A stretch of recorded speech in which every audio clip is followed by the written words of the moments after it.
So I suffer from a condition. It's not very rare. It's something that I think is pretty common. I don't know if there's been a cure found yet, but it's called paralysis by analysis. I don't know if any of y'all suffer from that same condition, right? I'm the type of person I have to take in all the information. I'm a voracious reader. I have to take in all this information, all these facts, and then I'll make a decision based upon all these different inputs. And that's a gift, right? That's helpful in a lot of situations, but it could also be crippling. It could also pigeonhole me. And so I've learned to work through this over my life, and I think I'm at a pretty good point now, but there's always room for growth. So sometimes this is a gift, but sometimes, as we experience it in our lives, it can be a curse. It can be a burden, right? Just think of those late nights. Maybe you did this last night, hanging out with the family or friends.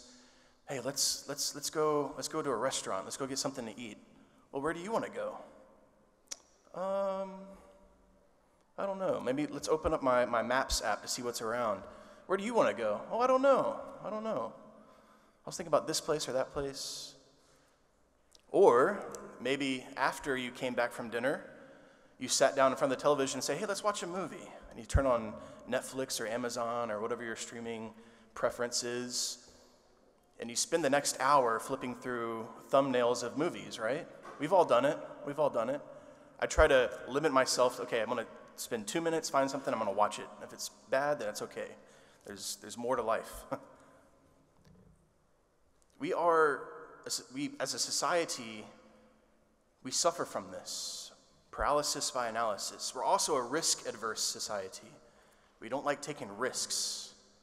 We don't like, pledging ourselves to one road or one way. This is something that Moses is trying to teach the Israelites today in the first reading, the book of Deuteronomy. And the book of Deuteronomy is really the second law, right? That Moses has received the law on the Mount Sinai, right? He received the 10 Commandments, right? We know what happened, right? He's up there, this great theophany where God reveals himself to Moses, reveals his law. This is how he wants his people to live by. This is the covenant that God has with his people. And Moses has this beautiful, literal mountaintop experience, and he comes down from the mountain to share, like, hey guys, this is amazing. God, the one who created us, the one who has saved us, the one who has set us free, the one who we saw the pillar of fire and the pillar of smoke, and we saw all the signs that he did in Egypt to deliver us from Pharaoh. That guy, he talked to me, and he gave me a way for us to live, that we might be happy and fulfilled in everything. And so I'm imagining Moses coming down the mountain, carrying these tablets, coming down the mountain, so excited to share this with the people. And what does he see when he comes down to the bottom? He sees the people, they made a golden calf and the image of one of the pagan gods in the area, because they saw something shiny and they're like, wait, I want that. Because that's how we all are, right? That's what sin is. I've got my eyes upon God. I'm in a relationship with him. Everything is gravy. Everything is good. Oh, but there's something shiny. Maybe that'll make me happy, right? And we turn our eyes. We avert our gaze, right? So Deuteronomy is really where Moses gives all these hundreds and hundreds of other laws and other norms for how the people should live. But he's basically telling them in this section, this is his final speech, where he's on the top of the mountain, and the people are gathered in front of him. And he says, listen, you're going to fail. You're going to fail over and over again. You can't live up to this. But you already have everything that you need. You already have everything that you need to make that decision to say yes to God, to love the Lord your God with all of your heart, with all of your being, with all of your soul, and to love your neighbor as yourself. Right? These two commandments that Jesus gives that sums up the entire law. Moses gives a preamble to this to his people today. And it's interesting. I don't know, I'm not an expert on biblical archaeology, but places are important. And the area where Moses was giving this in the land of Shechem, on top of the mountain, there was a valley where the people were gathered, and they were listening to him. And this was very well probably the very same valley that we hear of in the prophet Joel, the valley of decision. The valley of decision, where the Lord will come down and judge his people based upon their yes or their no. We have to make a decision. We can't live our lives, our faith lives, or even our normal lives, our secular lives out in the world. We have to make decisions. We have to say yes. We have to say no to certain things. The very word decide, right? Think about the root of that word. I'm not a biblical archaeology, scholar. I'm not a Latin scholar, so there's probably some in this room that will correct me later, but I'm pretty sure I'm right in this. Decidere, right? That root decide, is the same root we see in insecticide, right? You want to cut off all those bugs from your house, you spray them with insecticide, or even homicide, cutting off man from life. To decide means you have to die to all of these other decisions, all these other pathways that you're keeping open, and say yes to the one that you know you're supposed to follow. And how do we know that? It's already in our mouths and in our heart, as Moses tells us. We know that the natural law that God speaks to us, that we know innately that things are right or wrong. We know from the revealed law of the scriptures and the teachings of the church, inspired by the Holy Spirit, we know what is right and what is wrong, so we have to make a decision. And ultimately, that decision is not complicated. It's very easy. Christianity is very easy. It's not hard at all. It's saying yes to a person. Pope Benedict XVI has a quote that I love. You've probably heard this before. I might have even used it before, I'm not sure. He says, being a Christian is not the result of an ethical choice or a lofty ideal, but the encounter with an event, with a person which gives life a new horizon and a decisive direction. So it's not an ethical choice. We're not making a philosophical choice, weighing our options, but we do have to make a choice to say yes to that man that we encounter, to Jesus who reveals himself to us, who gives our lives a decisive direction. It's not a manifold, forks in the road everywhere kind of a direction. He gives us a decisive direction. He gives us meaning and purpose, but we have to say yes. And that's a yes that's repeated daily, day after day. We see this in the second reading, that this is a person and not just an ethical choice or a lofty idea. St. Paul, in this letter to the church in Colossae, is responding to the people there. There's false teachers who are teaching that the incarnation didn't really happen, right? That Jesus was pure spirit, and he appeared to be like a body like us, but there's no way that God could be like us, right? And you probably are tired of hearing me talking about the incarnation because I feel like I bring it up every Sunday, but that's the staggering fact of Christianity, that God became man. And that changes everything. He didn't just appear to be man, but he chose to become one of us completely in every single way except for sin. And who was he that did this? We hear this in Colossians. Paul, this beautiful hymn that guided the early church in their understanding of who Jesus is for them. For in him were created all things in heaven and on earth, the visible and the invisible.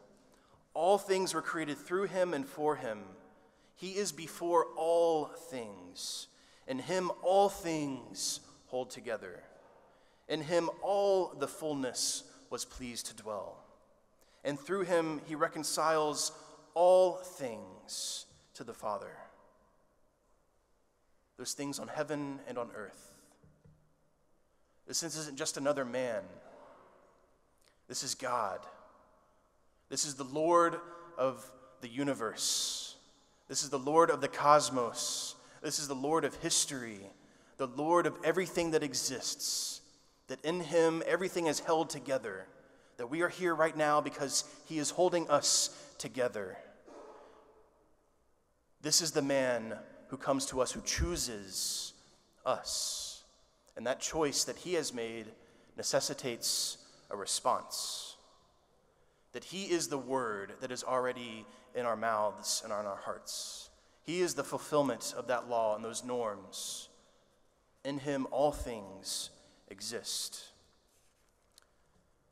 There are so many ways to read this passage from the Gospel of Luke today, this famous parable, probably the most important parable that Jesus gave, where he switches our primary gaze upon who God is from a God of justice to realizing that his justice is made perfect through his mercy.